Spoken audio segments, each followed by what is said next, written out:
Buenos días, buenas tardes, buenas noches. Mi nombre es Iván. El día de hoy vamos a hablar sobre la teoría psicosexual de Freud. Además, hablaremos sobre un tema muy importante sobre los mecanismos de defensas. Primeramente, la teoría psicosexual de Freud propone que el desarrollo infantil se estructura en 5 etapas claves. Cada una se centra en una zona erógena específica. Estas etapas son fundamentales para el desarrollo de la personalidad, nos propone Freud, lo que nos quiere decir que el comportamiento en la adultez es a través sobre estas etapas que a continuación les voy a mencionar. Les voy a explicar sobre cada una de estas y también mencionaré algunos ejemplos. La etapa oral se anuncia a partir desde los 0 a los 18 meses, es decir, cuando nosotros nacemos, hasta que tengamos un año con, con 6 meses.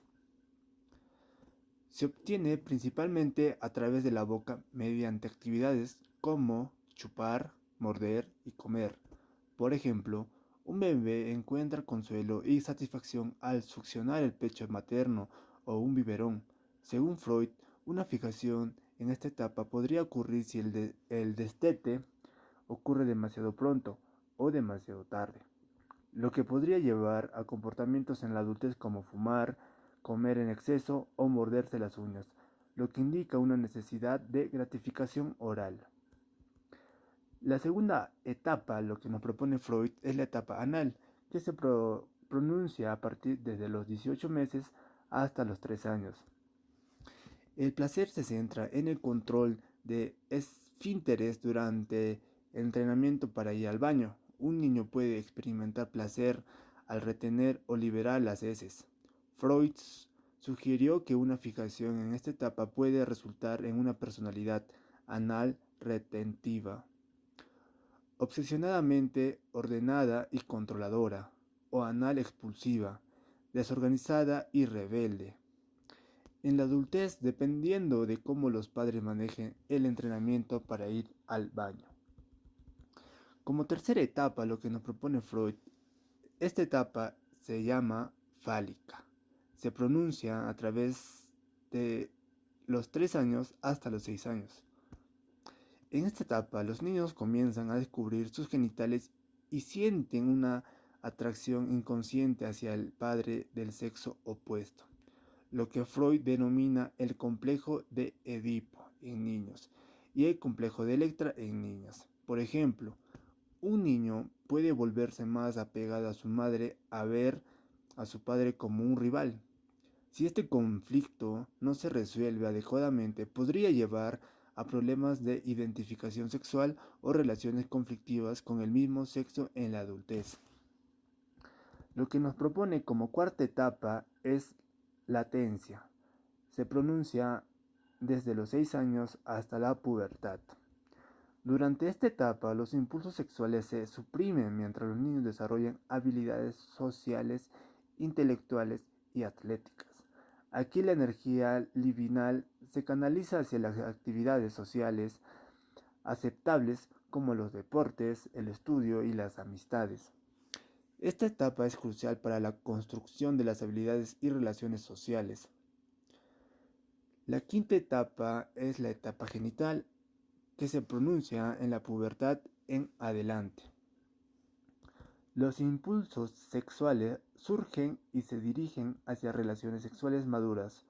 Un adolescente empieza a sentir atracción sexual hacia otros, buscando relaciones románticas. La resolución exitosa de las etapas anteriores permite al individuo o al sujeto a tener relaciones equilibradas y satisfactorias. Si hay fijaciones no resueltas, esto podría manifestarse en dificultades para establecer relaciones saludables y patrones de comportamiento repetitivos. En conclusión, para Freud creía que las experiencias tempranas en cada una de estas etapas tienen un impacto duradero en la personalidad y el comportamiento del adulto. Una fijación o conflicto no resuelto en cualquier etapa puede llevar a problemas del desarrollo y características de la personalidad en específicas en la adultez. Por ejemplo, una persona que no superó una fijación en la etapa oral podría buscar consuelo en el acto de comer, fumar o beber en exceso, mientras que una fijación en la etapa anal podría llevar a ser extremadamente perfeccionista o caótico desorganizado. Bien, seguidamente hablaremos sobre un tema muy importante acerca de los mecanismos de defensas.